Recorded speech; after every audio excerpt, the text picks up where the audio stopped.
Greetings and welcome to a Wednesday edition of the Shotgun Start. It is January 14th. Andy, how we doing? Brendan, I'm doing great. It's Victory Wednesday. What's the victory for? I don't know if you heard, but we beat the Packers on Saturday. Still a victory.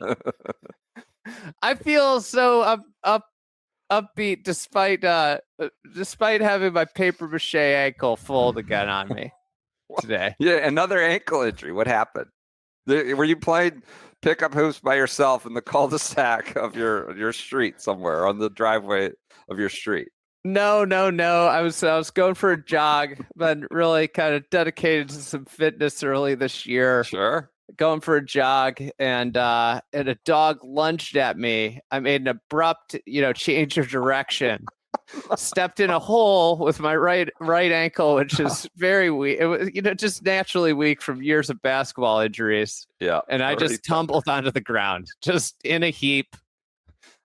Unable to really move for a couple minutes. The woman with the dog was in a state of shock and felt horrible. It was a bad situation. I feel terrible for you. What kind of dog are we talking? Is it a beefy boy? It was a mix. It wasn't it was like a big black dog. Yeah. So then you jumped out. God, brutal. I would have started cursing the thing out. I'm already so on dogs as it is. I'm a big dog lover, so I know you are. It's one of those things with life, right? I never run that way because it's usually too busy. And I was like, oh, let's change it up today. I almost didn't run and did, some weightlifting instead. Decided to go for the jog. And then, a mere 500 yards from my house, I'm in a heap on the ground. I feel terrible. Having to limp back home. I hope you got your information, insurance information, address for service, attorney, the whole thing. Honestly, I wasn't sure I was going to be able to even walk home when I was laying on the ground. God, not sure. This is great joy to my wife who knows that I'll be relatively ineffective around the house for the foreseeable future, which is the worst part about maybe all of it. That's awful. The dog putting you on the shelf, jumping at you, lunging at you. Get your goddamn dog under control. It's funny. Last year I had two bad injuries. I had a slip on my stairs because of the Crocs. Yeah. And then I had the slip on the curb because of the Crocs. And I was thinking 2026, I had broken ribs and a real bad sprained ankle. This is going to be a better year in 2026. No injuries. Sure enough. 13 days into the year. Back on the shelf. I'm wearing Crocs. I became a Crocs boy over the break. I don't know. Really? I have them on right now. Did you get them for Christmas? Can you see them? Yeah, there you go. Yeah. Aren't they incredible? They're pretty nice. I mean, I only wear them to take the trash out and things so far. I don't know if I'm ready to go out in real public. I haven't gotten, after the basketball injury, the Crocs went in the trash. I haven't gotten back on, but I miss them. I miss them bad. All right. I might be a Crocs guy now. We'll see. I'm sorry for your injury. I feel terrible. At least you can. You know what? Cry you got the Bears. We're still winning. Yeah. The Packers are in Cancun. Bears moved on. We got Sunday night frigid game ahead, and Brooks is back on tour. Brooks. Well, I have a proposition for you. Will the Bears still be playing football? Who would have thought? When Brooks is back on the PGA Tour. Who would have ever thought that? Bears still playing their 25-26 season while Brooks playing on the PGA Tour. It's still possible. You know what? We got to bring in our resident football expert, PJ. I added him to the stage. I was going to say that came out of nowhere. I wasn't ready for that. What did you want to ask him? Are the Bears? What does he think? We need him to zig against us, like the last round. The NFC West. Stick it to him again. I'll say yes. I like that the Bears got the night game. I think it's going to be cold for Matthew. I'll say yes. That the Bears I don't know if I like that. Championship Sunday. No. I think that means they would then be going to the Super Bowl, right? Because when Torrey Pines. No, isn't that championship? Oh, they do the Saturday. Okay. All right. You're right. You might be right. Okay. Maybe I'm wrong. Championship Sunday. No, I don't think it's going to be against the Niners. There's no way the Niners win this game, right? No, I don't think so. I think you're suggesting they're going to the Super Bowl, PJ. Amex would be next week. Championship Sunday. Oh, we're a week behind. Yeah. That's my proposition. I was Super Bowl versus Brooksy. I might take Brooks on this one. I'm taking Brooks on this one too. All right. Pete, how excited you got your two favorite athletes. Yesterday had to be just a melancholy day for you. It was. Well, it was a sad ending, but it was a good morning. It was a great morning. But it was your just, two favorite athletes are Brooks Koepka and Aaron Rodgers. Yeah. What a crazy day. One the goes circle forever. of life. Circle of life. Just circles right back around. Do I already have a wager on Brooks to win the Phoenix Open? Yes, I do. It's great. It's great. It's good to be back, fired up, ready to go. Let's get into the news of what could be the year. Who knows when we're all said and done. Brooks Koepka is back post haste. Brian Rolapp grabbing the conch shell, grabbing the reins, grabbing the steering wheel of the ship. Look at me. I am the captain now. Issuing a new program, the returning member program, a carve out for for Brooks Koepka to essentially start playing golf as soon as possible on the PGA Tour. Not without its pain, not without its financial pain, though some might quibble with that. I've seen the forfeited equity referred to as some coupons for an indeterminate value, which from Roberto Castro, which made me chuckle. But Brooks is back. Release comes yesterday in a flurry around 1:30 Eastern. Felt quite coordinated, like they were spitballing there in the global home, spitballing some ideas up, and everybody sort of had their details, and 4 or 5 outlets broke at the same time. But he's back. He's back. It sounds like he will play the Farmers Insurance Open as well as the Phoenix Open in consecutive weeks. Maybe he plays his way into Pebble. Who knows? He is not eligible. Not eligible for a sponsor's exception. Had that been the case, I think there would. Speaking to a Mueller too, out and out revolt, because he would have got it for that in Riviera. No, he can't play his way in though via Aon. This, that, and the other, swing 10, swing 5, next, whatever they call it. But he's coming back this month. An open letter from Brian Rolapp stated its strict limitations, which Brooks has agreed to, include a 5-year forfeiture of potential equity in the PGA Tour's player equity program, representing one of the largest financial repercussions in professional sports history, with estimations that he could miss out on approximately 50 to 85 million in potential earnings via the equity program. Depending on his competitive performance or the growth of the tour. He's also making a $5 million charitable donation, which is hard. That's actual cash, liquid. Sure, there's a penalty here, but he also got like an unforeseen financial windfall on the front end of this. 9 figures, right? 9 figures. I think that's right. That's not with the decimals. Let's just call it 125. Yeah. Just for, it could be 100, could be 150, could be, 125. We'll call it 125. So he might be out upwards of 85, but it could be 55, or it could be, there's the reality of equity. It could be 0, which is a $5 million charitable contribution, which is a tax deduction. Let's just point that out. It's a tax deduction. Is he going to give it to the Brooks Koepka Foundation or something that he has? I don't know. Could potentially give it to his own foundation, which makes it like a double tax deduction. But anyways, let's be clear. This is sure, losing out on the equity. He already gained 125 million on the front end, or whatever the number is. That could be invested and make X amount over whatever years the equity could, in theory, go down, become 0. I don't know, or not grow at all, right? I mean, that is money that is already in hand. Yes, the time value of money is important to keep in mind here. Is equity earned over years of service is not the same as a lump sum $125 million payday that he got 4 years ago that he's probably already put the money to work. And let's just say he's earning 10% on that money. He's making $10 million a year on that money, which is a conservative estimate.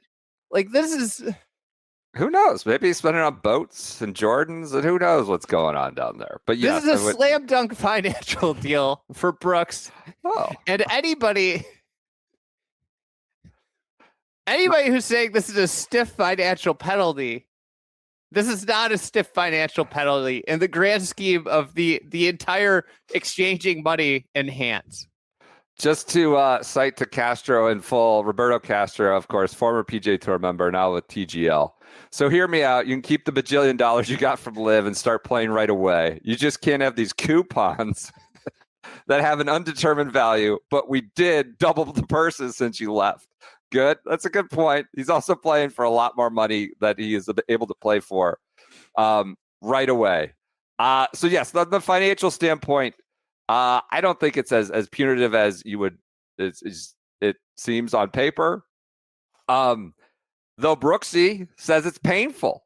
Brooks spoke to the Associated Press's Doug Ferguson. He did speak to Eamon Lynch. These quotes portray someone with which I am not familiar. And that is someone who has no time for anybody, swaggering bravado. Don't give a F what you think of me. I'm going to get it. He says, I've got a lot of work to do. This is to Doug Ferguson with some of the players. There's definitely guys who are happy, definitely guys who will be angry. It's harsh punishment financially. I understand exactly why the tour did that. It's meant to hurt. But my departure hurt a lot of people. Wow, Jason Brooks. If anyone is upset, I need to rebuild those relationships. That's just not the Brooks I've known for the last almost 10 years. He would be telling them to go pound sand. There was negotiating. It's meant to hurt. It does hurt, but I understand it's not supposed to be an easy path. There's a lot of people that were hurt when I left, and I understand that's a part of coming back. This is crazy. The first week, I'll be a little bit nervous. Kepka, kind of vulnerable or maybe just BSing. I don't know. I'll be a little bit nervous. There's a lot going on than just golf. I'll be glad to put the first week behind me, dealing with the media, dealing with the players, and then getting some of those tougher conversations, but I'm looking forward to it. Am I nervous? Yes. Am I excited? Yes. In a weird way, I want to have those conversations. Not the Brooks tone I've come to know for 10 years, whether on Live or the PGA Tour or at major championships, but a good day for, I would say, probably golf in general. Like a good great day for golf. Yeah. This is incredible news. Yeah. You know what?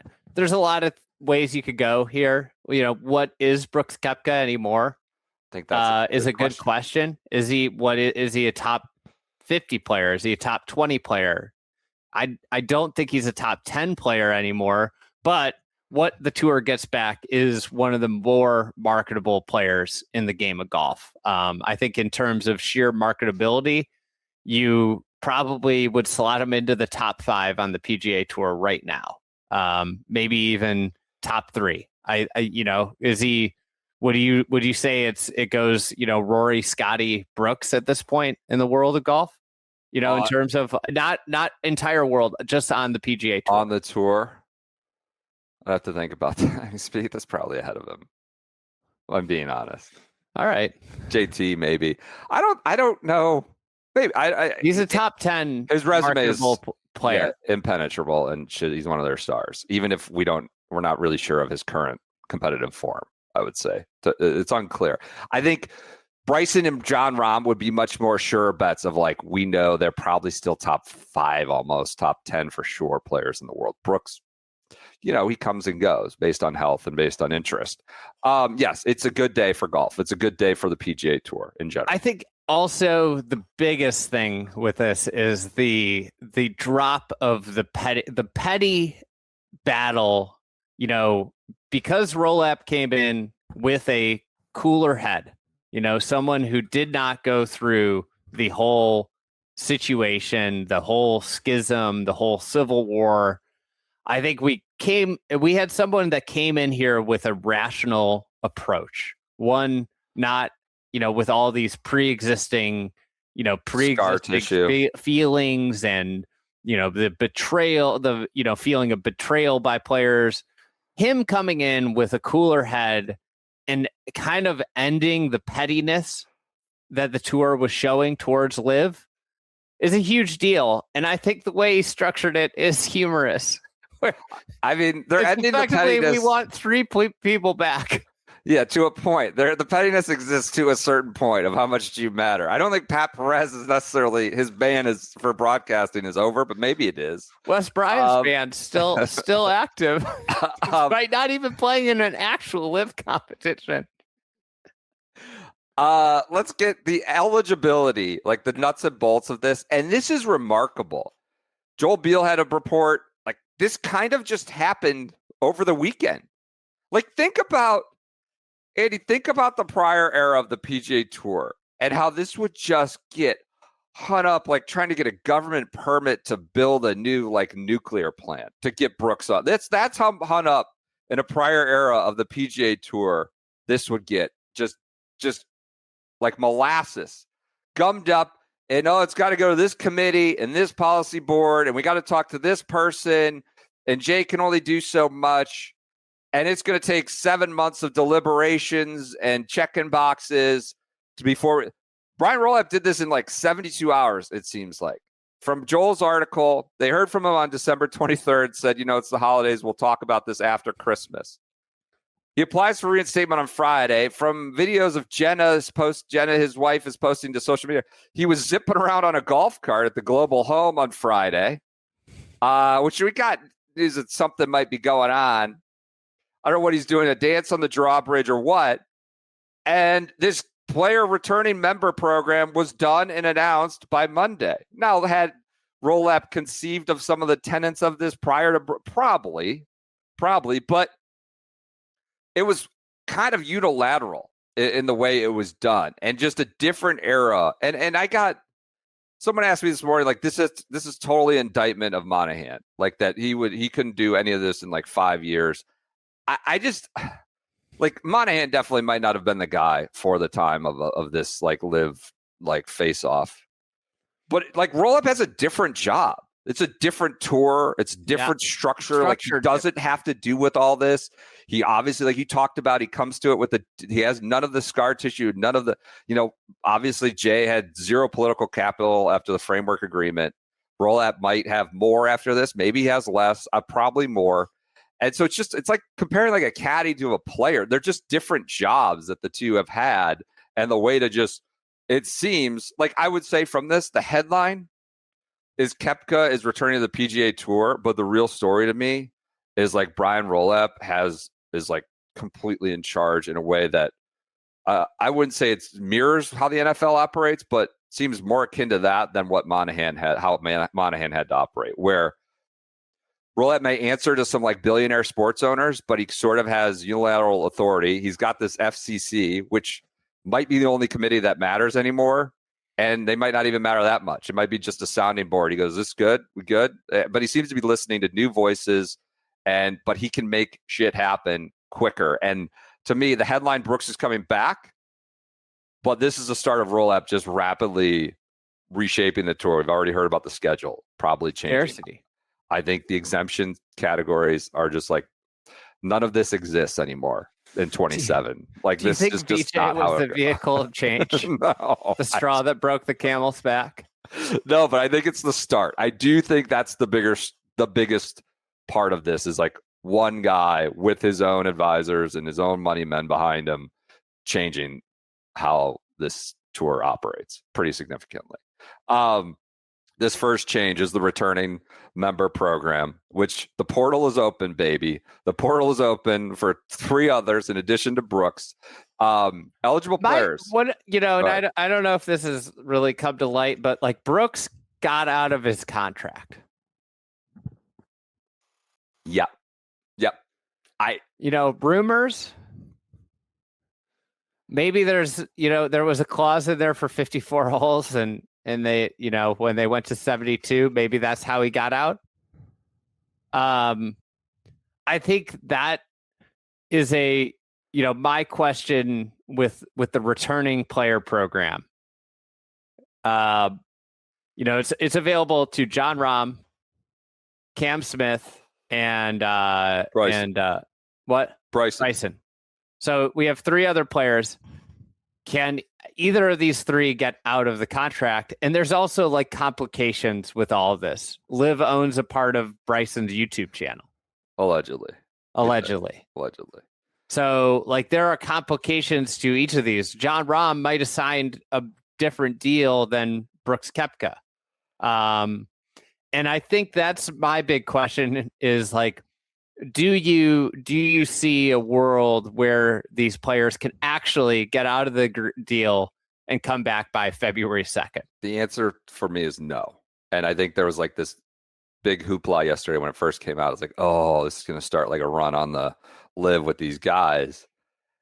And it's just a different fact set than the Brooks situation in my reading. And like, I think Brooks had become to put it plainly, a giant pain in the ass for Liv. And I'm not suggesting they were like happy to see him go, but they were like, all right, this isn't working for either side. Let's go. I think if Rahm says I want to leave, the fight's probably going to be pretty significant, and there'll be billable hours and attorneys, and it would be significant, more of a minefield. And Bryson, I think, sees this as probably an opportunity to use it for leverage to re-up with Liv and just keep trying to grow the game globally and change it, and the beta of whatever it is, crushers, and just that's how he views this Open season. Cam Smith, who knows? There's probably a little question. Rob wants to come back. I can't foresee a world where Cam Smith leaves. Right. He just got Elvis Smiley. He's happy.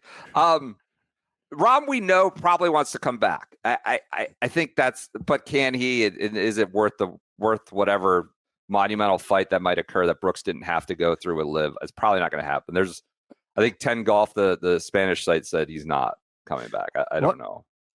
When I suggested that Rahm would want to come back on Twitter yesterday, the pushback was that, he wouldn't let his teammates like Caleb Surratt down. Caleb Surratt. Legion 13 is poised to just mop up, if we're being honest.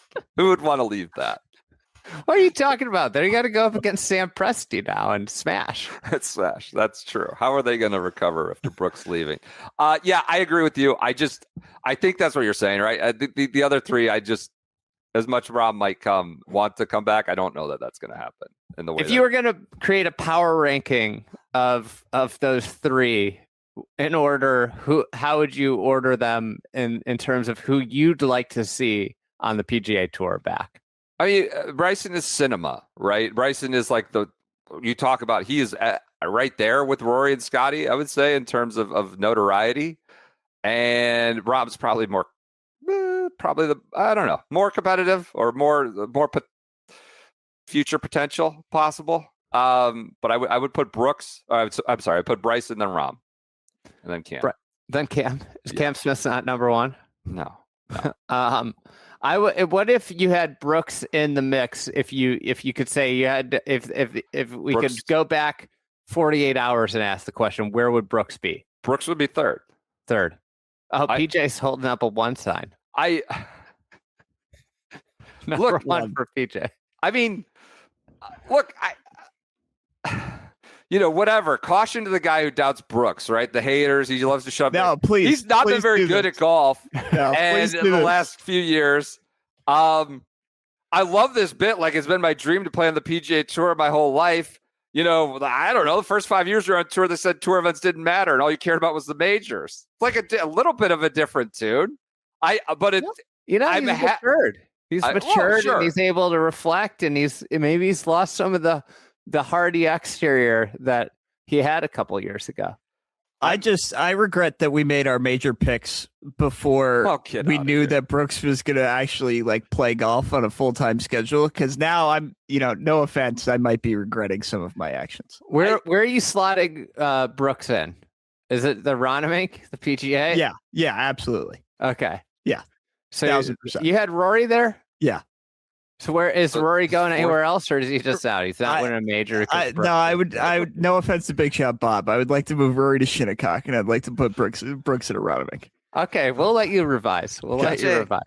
Can I just make the point? He was still eligible and playing these majors when you made your picks. This doesn't change anything. Yeah, but we didn't know where he was playing golf before that. If he was just showing up to a major with he's getting reps at Quail Hollow and everywhere else. Brendan, I think this is an important thing that PJ has done. Brooks now can prepare for the Masters by not being in Singapore in mid-March or Hong Kong in the beginning of March, Singapore in mid-March, South Africa near the end of March. Like he gets to not run that schedule ahead of the Masters. Would you rather play Memorial Park or Singapore?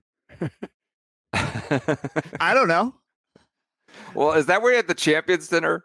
Or was that Hong Kong? That Singapore was the Champions Dinner. With the date with Tiller Gooch. Yes. Essentially a 2-man Champions Dinner. That might have driven him away. Finally, You know what I'm excited to see? What? I think there's going to be a lot of meetings in the GlowHo. Man, we sure are spitballing, aren't we, Rich? There's so much spitballing going. I can't wait to see how PGA Tour, the socials, handles this. And like, we haven't heard a lot of mule outcry yet, but I could see a lot of mule outcry if the marketing plan is as big as I think they're going to go with the marketing plan. Why would it not be? You have to take advantage of this.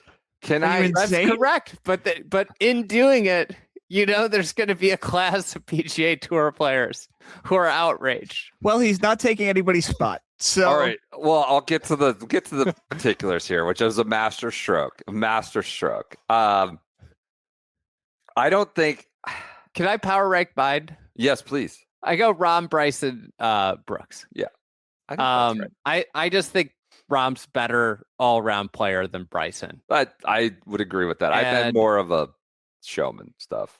Yeah. I think also Bryson might be better with less spotlight on him. Might be better for Bryson and what we get out of him from like a content standpoint.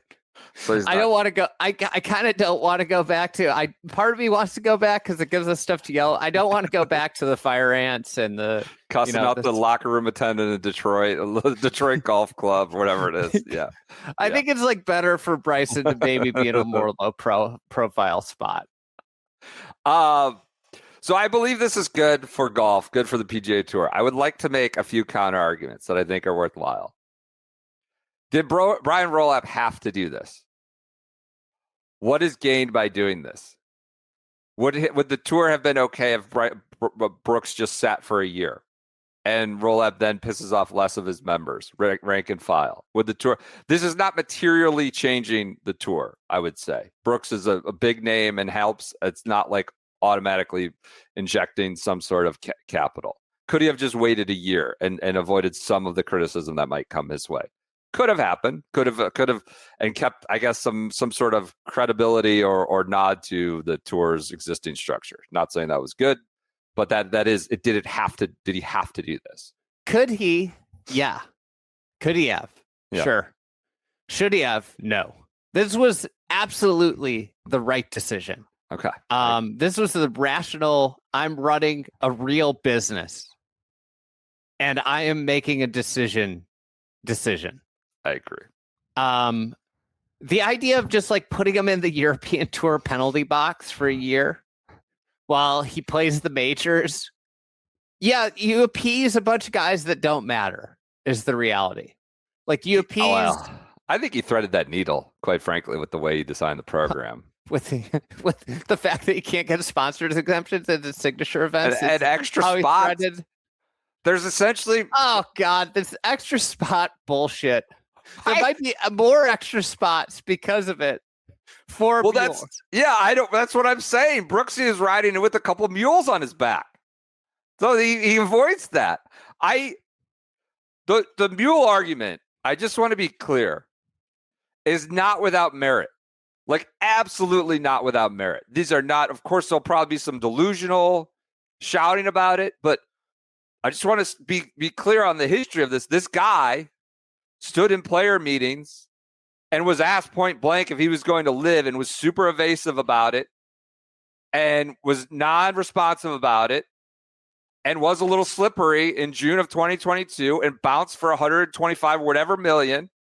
Like those arguments, and he's coming back without much of a penalty. Those arguments have merit. Some coupons. What? What coupons? Missing out on some coupons. The argument has merit. Now, like any good judge, you have to. It's not a winning argument. It's not the win for what's best overall for the tour. I just want to make sure that voice, like this guy is worthy of critique and criticism of the way stuff went down and the way he got out and now has come back, even though he said fewer bad things about tour members and didn't sue them and all that stuff. They have a rightful gripe. The people are critical of him. I agree. But this is without a doubt the right decision. Yes. Of a business. Like, right? Like if you viewed Rolapp in a way, and this isn't like a perfect analogy before people kill me about like this analogy being dumb. But if you viewed it as like a client relationship where all the players are in a way your client and they come play at your tournaments and you make money off them because they are really talented at golf and they make money from your infrastructure. They are a client. This is not that dissimilar to signing up for Shopify, and running an online store because you go to them and they give you the infrastructure to sell stuff online, right? This is not a crazy, and the PGA Tour is the infrastructure that allows people to play golf for a lot of money, in the world, be a great golfer and play for a lot of money.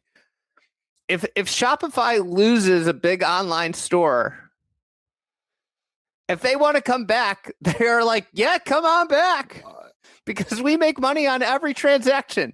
The PGA Tour makes money every time Brooks Koepka tees it up. It's good. So for them, it would be idiotic to not, on a purely business, and this is just a purely business point. It'd be idiotic not to welcome Brooks Koepka back with wide open arms. I do think, the concern about there being a precedent for another big name to go and think he can come back, I think the world's a little different now. And the threat of that is pretty much. One of the things is if they chip away, if they got Brooks, if somehow we just talked about how we don't think somebody's going to get out of a deal, in time for this. But if they work another one out, the reality of LIV is like it's a grim place for OWGR because there's no highly ranked players over there.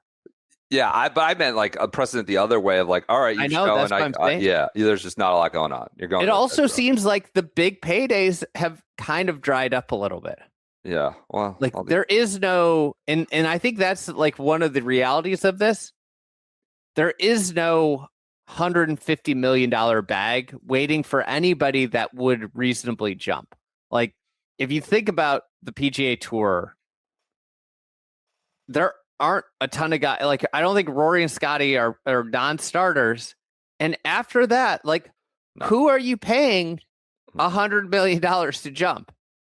And at what case, like, if Siwoo Kim saying no to, eight figures, Marco Penge to 8 figures per reports, Flushing It, I think, had that. If they're saying no, then what do you have to offer a Colin Morikawa? And I'm not saying this I'm just using the name and that would get him to go. Like Colin Morikawa needs $100 million to go. That $100 million isn't there for Colin Morikawa. And I think what we've seen is like golfers are. There was one golfer that could probably, it's Tiger Woods. Even Scott doesn't immediately take ratings from 0 to 100. Like it's more of a collective thing or institutional year-over-year advantage. And I'm not sure anybody exists anymore that would have a Tiger effect. And you'd still need $100+ million. Anyways, it's been incredible news. So let's get to the quick and dirty on the exemptions. So he's in. How long does he have to get into the top 100 is a question I had. For what? Does his tour exemption last for like a number of years? Yes, he's eligible. Multi-season exemption earned for no greater time period than if he had maintained continuous membership. So I think he's got to have it from the 23 PGA and others. He's eligible for the players' full field and additional events utilizing Remainder winners exemption. He must qualify for signature events through the Aon, all that stuff. And for the FedEx Cup playoffs, he's eligible to earn FedEx Cup points and may qualify for the FedEx Cup playoffs, but not impact any other player's ranking for purposes of the 2026 FedEx Cup playoffs and or 27 eligibility. So he's just like this extra guy. So that unique means guy. if he's 29 in the FedEx Cup standings, then number 31 gets in to Yes. East Lake. Yes, and the same for 27 statuses. It's just kind of all one more if he shoots up somewhere to the top, whatever. This extra stuff where he's his own category. So he's going to go to Torrey Pines. They're 144. It's my understanding. He'll become 145. Now the field is 147. So he's getting 2 mules in the door, 2 by 2. Noah's Ark. They walk on to Noah's Ark and play at Torrey. Do you think they're gonna? I'm very curious. Next thing I'm very curious about is like tee time placement. Does he go right back into like tier 1, or do they put him back with like the Monday qualifiers where he's at the back of the bus and he's the one that's not finishing? I feel like for the sake of this, he should go to the back of the bus. No, but they're going to put him into the tier 1. Yes, we're making. If I was a mule, I'd say he has to play the worst tee times. They put him right in the middle of PGA Tour Live, whatever it is. I mean, yes, of course you do that. I mean, that's the other thing. There was a great theater aspect to this. Rolapp just releasing, like the guy comes from the NFL. He's like, we're not going to dick around here with committee meetings. We're going to issue a big press release while Liv's doing its media days down in West Palm Beach, and they're scrambling around. It's just, while they're rebranding the Stingers. I mean, golf was like the hot topic in the middle of the NFL, a day that's in the middle of an NFL playoff weekend. This was major news. It was great theater, great impact. So yeah, he's back. This should have been a sign for PJ to put all of his money on the Texans. Every dollar he had. It should have been. Really should have been. I did not take it as one, but it really should have been. It was a sign from the gods. 2 good things could not happen in one day. Honestly exciting stuff. I don't know if it's a trend or anything else is going to change other than Brooks is coming back, but it's for me the biggest story is Rolapp is changing the entire landscape of the PGA Tour. Probably. Go ahead. What does this mean for Jupiter Links? I mean, he could be there tonight. He's a PGA Tour member in full standing now. What if somebody else steals him away? Then I would have to call on Jupe Links management to just say, what are we doing here? Seriously. Scotty's apparently happy about it. Texted Colton Oast, who shared on his podcast that Scotty's happy. Ludwig was on the drop. He was happy. Oh, really? I do think. Have you watched the drop yet? No, I missed that. Sorry. Do you know what it is? That's the PGA Tour programming from the $50 billion studio or whatever they got going on. The $50 billion studio that pumps out like a weekly TV show. Content game is hard. Content is hard. Yeah, it's a big boon. I think. Man, we sure are spitballing, aren't we, Rich? Big news. So Scotty's happy. I do think he threaded the needle with the mules. I think they'll still be back. Lucas Glover's radio show hasn't started. I'm shocked we haven't heard more. We haven't. I was scrounging on Golf Sony. Week waiting for a shoot back story to come out. The dust hasn't settled, Brendan. Guys are just getting to Waialae and getting settled. I can't wait. Tomorrow will yield a story about all the mules and how they feel. Do you think they cut off one last one? Cut it off to purposefully exclude Phil, like people suggested, where you had to have won from 2022 and beyond, which cut him out from the 21 PGA winning. Yeah, I think that was. I think it. They probably started with the who would still be exempt list. Uh-huh. And then got to a place where they were probably pretty palatable with who was coming back. The reality is, I don't think they care if Cam Smith comes back. DJ not a part of this. Phil not a part of this. Who would have status? I would have most liked DJ to if DJ was available. Where would he fall on your rankings? after Brooks. It'd go Rahm or Bryson, depending on the metric. Showmanship versus might win. Then Brooks, and then DJ. Although DJ, I just feel like we got Durrell back on the schedule. I mean, DJ just feels like he goes up to Durrell and starts wailing away. Does well. He would be fourth or fifth behind the first, or fourth, I guess, ahead of Cam. Ahead of Cam. Yeah. So yeah, I don't know. It's an arbitrary cutoff. 22. It's an arbitrary cutoff. So anything would have been arbitrary. I think you work backwards from the names you get and have, and then you decide the cutoff.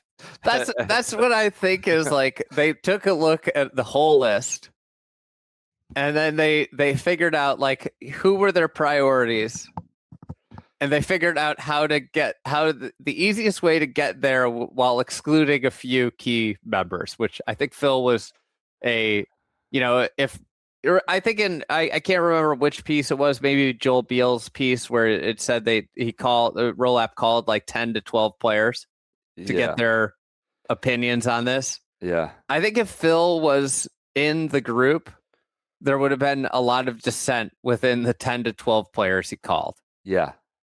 I don't think Phil has any interest in coming back to the PGA Tour, but if given the option to come back to the PGA Tour and stir up a little shit and be a pain in the ass, I think he might take it.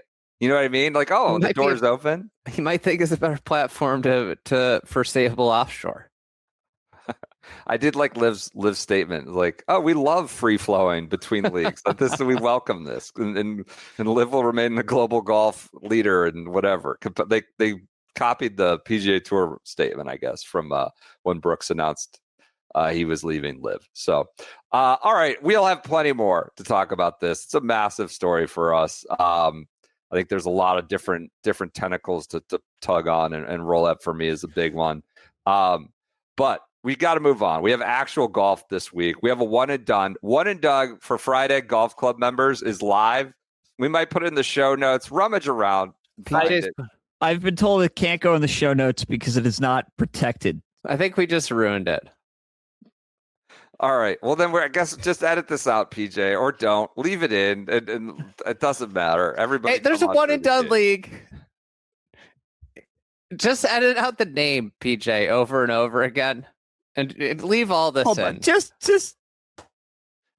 edit out the name. Okay. Just where you find it. Okay.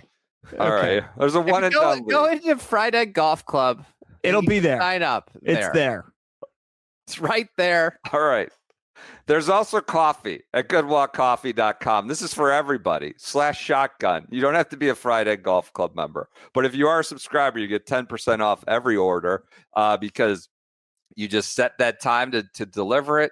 I want it every week, every 2 weeks, once a month. The interval, it shows up on your door. I've never had an issue with delivery. I've had issue with delivery. Like we get these subscribe and saves, and it's supposed to come a certain week, and then all of a sudden, it's backed up by 7 days, and you're without what you need. No, this coffee's always been on time for me. You go to goodwalkcoffee.com/shotgun. Use the code SGS at checkout. You save 20% on your entire order when you use that code SGS. These are blends we curated, to use a fancy what I think might be bullshit term at sometimes, but we tested them at the Good Walk Boys and came up with a medium light roast and a medium dark roast. You can take a look at those at goodwalkcoffee.com/shotgun and use that code SGS. All right, let's get to it. Hold on a second. I've got a message from one of our favorite people. The PGA Tour's top FedEx Cup performers will arrive in Maui at Kapalua Resort's iconic plantation course to play the Century and start the opening drive of our 2025 season. I actually almost recut it to just smash the Sony Open in there. I figured that we should do that. I figured that you would play it on this episode. All right, we could do that for Friday. I'm just glad it got played. A good thing about this Brooks the opening drive. I cannot believe they're keeping this branding. What is it? It's one event, right? Because I think they get rid of it when you come to the mainland. It's all over the homepage. It's opening drive, like wallpaper. This is like the leaderboard. I thought it was just, thought it was 2 events. And now it's 1 this year. My favorite is the PNC Championship leaderboard still on the homepage. I did the same discovery and reaction today. His Team Kuchar is now apparently leading. It's ridiculous. Update the website. That was a month and a half ago.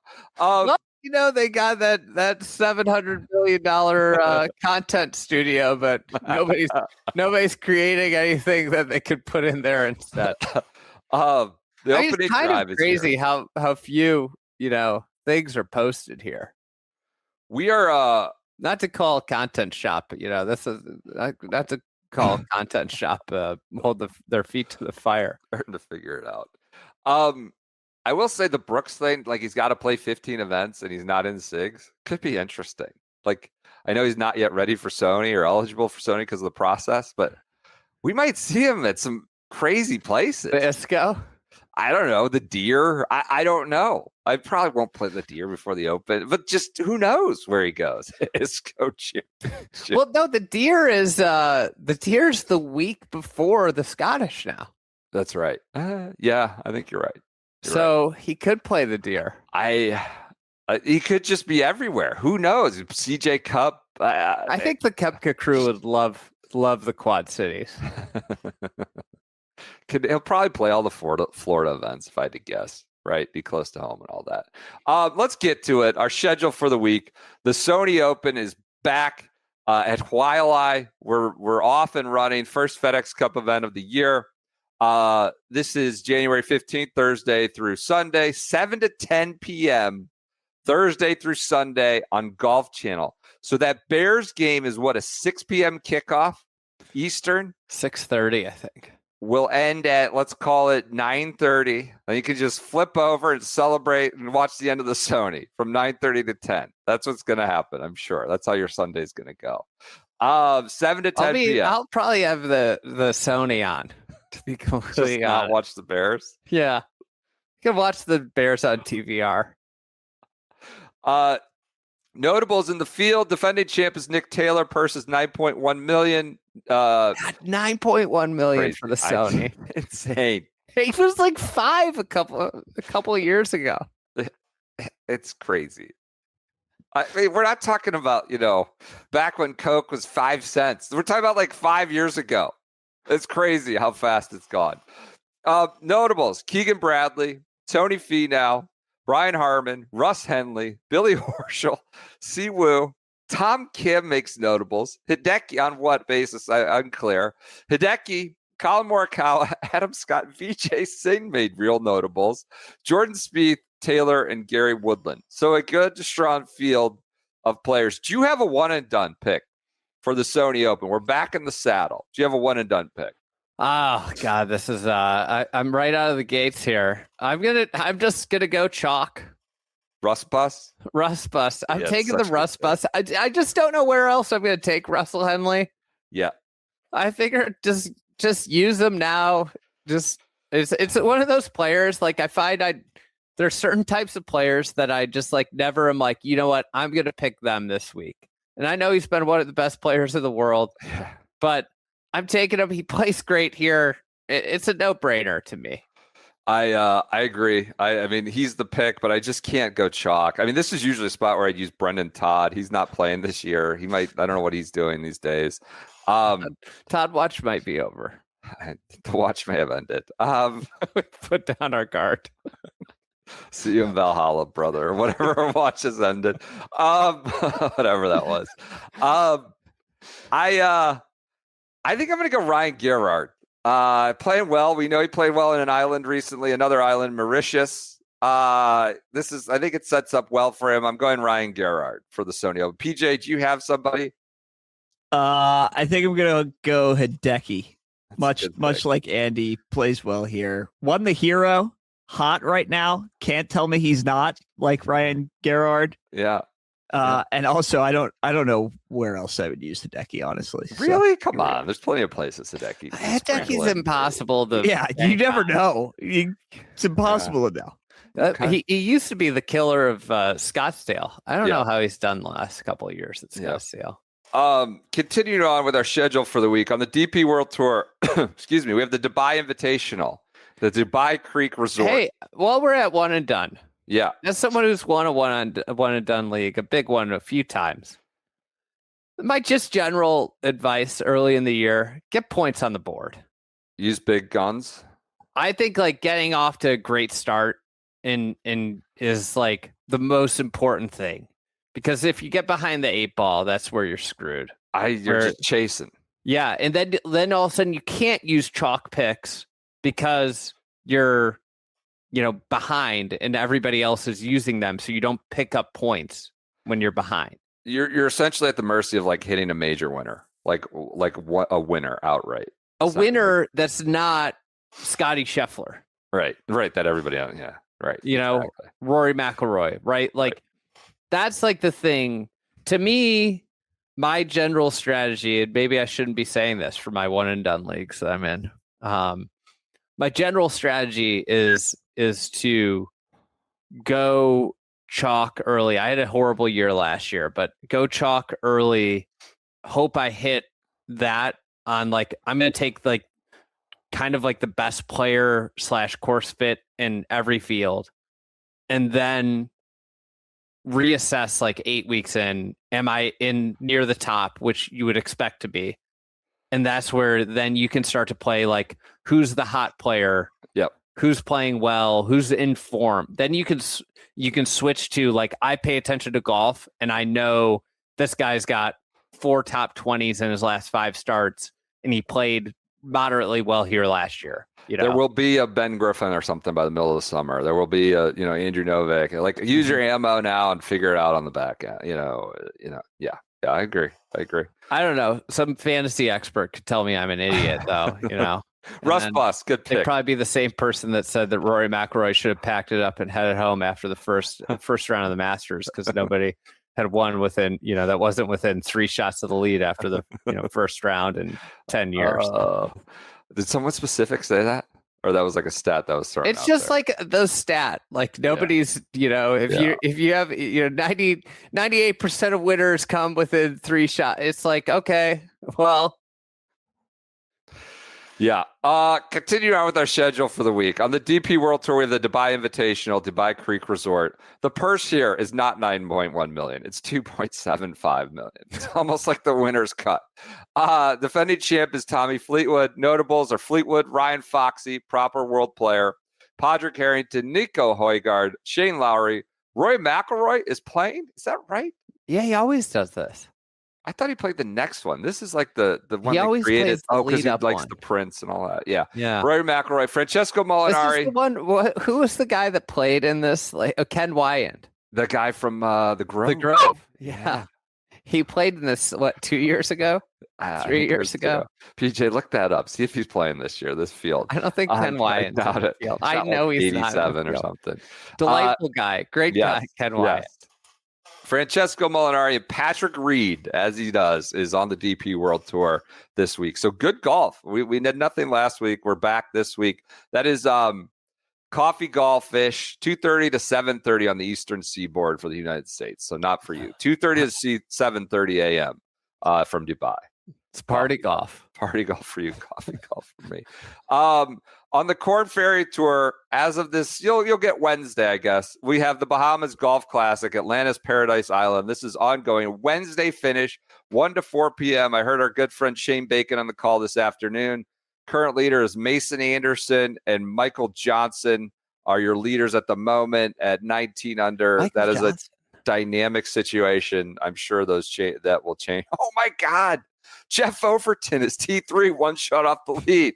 Indiana, so hot right now. Overton, what if he wins? Back on he's tour. just going to pour it right back in to buy national championship tickets. That's true. But he might get status. God, what if he gets a card on the KFT this year? Jeff Overton. So that'll be on Wednesday afternoon, the finish for that. In addition to PGA Tour events, we also have the Latin America Amateur Championship. This is in Lima, Peru, at Peru Golf Club. I noticed Mackenzie and Ebert have redone this one, got their hooks into this one in Lima. It's very urban, surrounded by high rises. Looks like a small piece of property. Can't imagine they visited very much. Lima's a big trip. This is Thursday through Sunday, Thursday and Friday at 2 p.m. on ESPN2, Saturday on ESPN News, and then Sunday on ESPN2 at 11 a.m. Latin America Amateur Championship. Winner obviously gets a spot in the Masters, and that is on ESPN. Do you have an event of the week? I have an event of the week.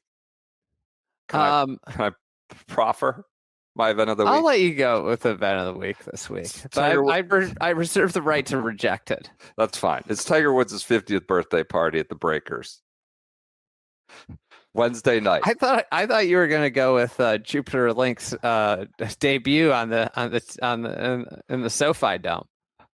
I don't know who's going to this. John Bon Jovi is performing. I don't know what it's going to be out of 2007. Probably got to what the attire is, if it's dry fit only, or you got to wear those shirts with the big collars and the like garish designs, whatever that guy's name was, like Robert. It's going to be Monster Energy cocktails. Tiger's 50th birthday. Monster and vodka.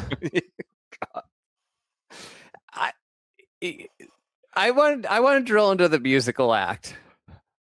Theoretically, Tiger Woods' 50th birthday, you could get a wide range of musicians to play this for the fee that they're charging, right?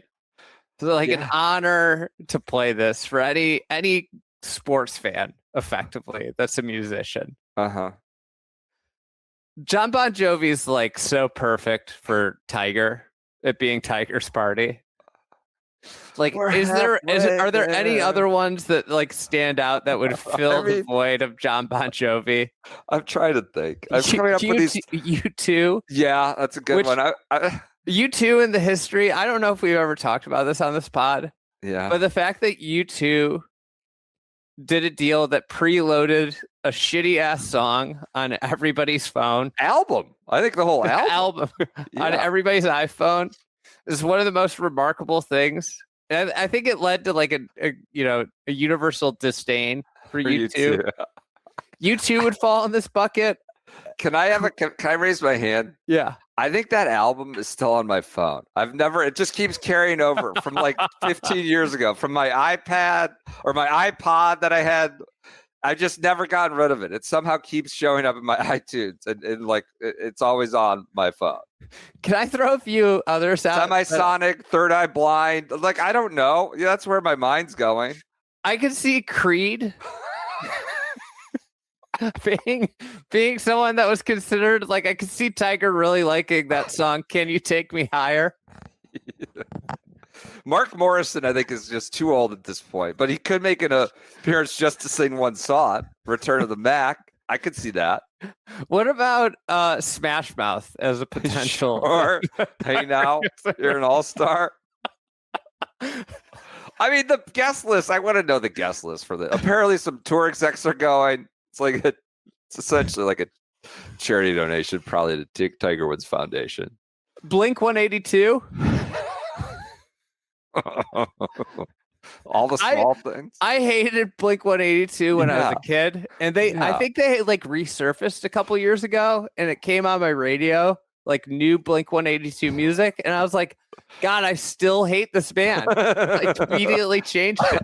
I thought you were gonna say, they weren't that bad. No, you said I still hate them. All right.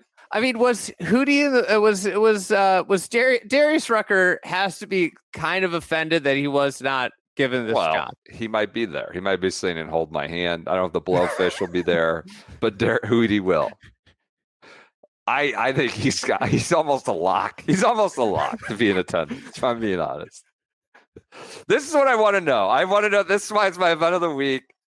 Whatever's going on. Who's the guest list? What's the food? Is it Frings? Is it jalapeno poppers from the woods, Jupiter? They're bussing down.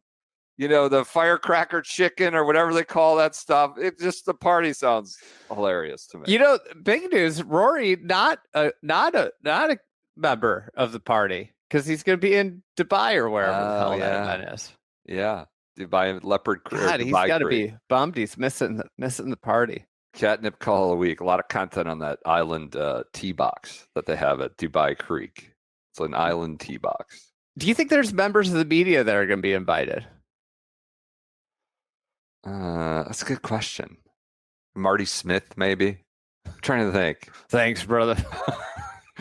Let's ride off into the sunset together. The tickets probably cost money, and I don't know. I'm just fascinated by the attire, the food, the music. That's my event of the week. I don't have a golf one. Send us the 90s bands that should have been considered. I mean, look at that Tiger Jam. Those old photos from Tiger Jam. It's just like whatever those shirts are, like Eric Casillas would wear on Morning Drive. He's still wearing in 2025. With the big collars, whatever they are. I know this is Faldo, but Imagine Faldo and Reed, but Imagine Dragons would have been really good for this too. That's a good one. The Spin Doctors. That's your schedule for the week. News. We have, you know what? I might save this for Friday, actually, PJ. Marco Penge to PXG. The Stingers. I'm worried about Marco Penge. Because of that? Because of the driver. Yeah, I mean, it's already hard enough to go this new tour, as we've seen from Thurston Lawrence, Paul Waring, and others, RIP. But now he's going in with PXG. Tough. Full disclosure, I love my PXG irons. Unsolicited endorsement. That's not paid for. Not paid for. The driver though that I have is disaster. It's awful. It's horrendous driver. All right, we're working out the kinks. But there could be a new model. Who knows? When you think about it, Penge, too good to take the live 8-figure offer, but we'll take the PXG money that might tank. Yeah. I don't know. I don't know. Was that the right calculation to do? On live. Oh God, I can't believe I forgot this. The band for Tigers party. What's that? Nickelback. Yeah, that's number one. Precisely. And I'm shocked we forgot that. On live, we have 2 new brands. The Stinos. No more. They'll always be the Stinger. We won't stop that bit. Anytime, some of them do anything, whether it be a major championship, Stinos, we're still going to use it. They're now the Southern Guards. Stinger Golf Club rebrands as Southern Guards GC. Does not roll off the tongue, but has some heritage with South Africa. Andy, we have a press release. Live Golf, the Global Golf League, blending world-class competition with entertainment and culture to grow the game worldwide. Whew, that's a big sentence. Today announced that Stinger Golf Club is officially rebranded as Southern Guards GC, marking a significant new chapter for South Africa's team on the world stage, just months before the leagues tease off on African soil for the first time. At the heart of the Southern Guards brand identity is an emphasis on culture, unity, and resilience. So the other day, the Magic Sticks, they had equity. Southern Guards have unity. So unity, culture, and resilience. Inspired by the principle of Ubuntu. Quote, I am because we are. Now, this was Doc Rivers. This is how I know that. You remember Doc Rivers, the Ubuntu Celtics? You would read Bill Simmons. This was his marching, the 09 Garnett Celtics. Southern Guards GC is anchored by a collective strength built through shared purpose and national identity. Central to the team's refreshed identity is the rhino, a powerful symbol deeply rooted in South African culture, representing strength and resolve. It embodies both competitive toughness and a commitment to legacy. The design is shaped by South African textures and patterns, signaling a team that competes fiercely while representing South Africa on the global live golf stage. The rebrand marks a defining moment. Now, they said that about the Magic Sticks. That was a defining moment for them, their rebrand. Same language as anticipation builds for the South Africa event. Now, here's a quote from Richard Glover. Good old Dick Glover, general manager of Southern Guards GC, said, quote, he's the general manager of Stingers. Said, quote, this has been an emotional and considered decision. What? Were you crying yourself to sleep, pondering and agonizing over this decision? emotional and considered decision, but we felt the time was right to embrace a name and visual identity. I won't read the rest of the quote. Now, we did, PJ and I got dug in the weeds. We went through this, and we also went through Live Golf Korea, Korean Golf Club. The Ironheads are now the Korean Golf Club. They had the press release of their own. And I won't read it in full, but it includes the language from Seoul to the global stage. The rebrand captured Korea's role as a leader in music, fashion, entertainment, and now golf. So, what? It's a lot of the same language. At the heart of Korean Golf Club's brand is an emphasis on honor, inclusivity, and collective strength. So we've got equity for one, we've got inclusivity for the other, we've got unity for the Southern Guards. And it's just a lot of gobbledygook. It says it builds off of K-pop, Korean golf, welcomes fans to a modern golf experience that is expressive, energetic, and deeply connected to culture. Well, Andy, we ran these through. Like, they all sound very similar. Ran these through an AI scanner. I have bad news to report for the Southern Guards. Came back as allegedly 100% AI generated.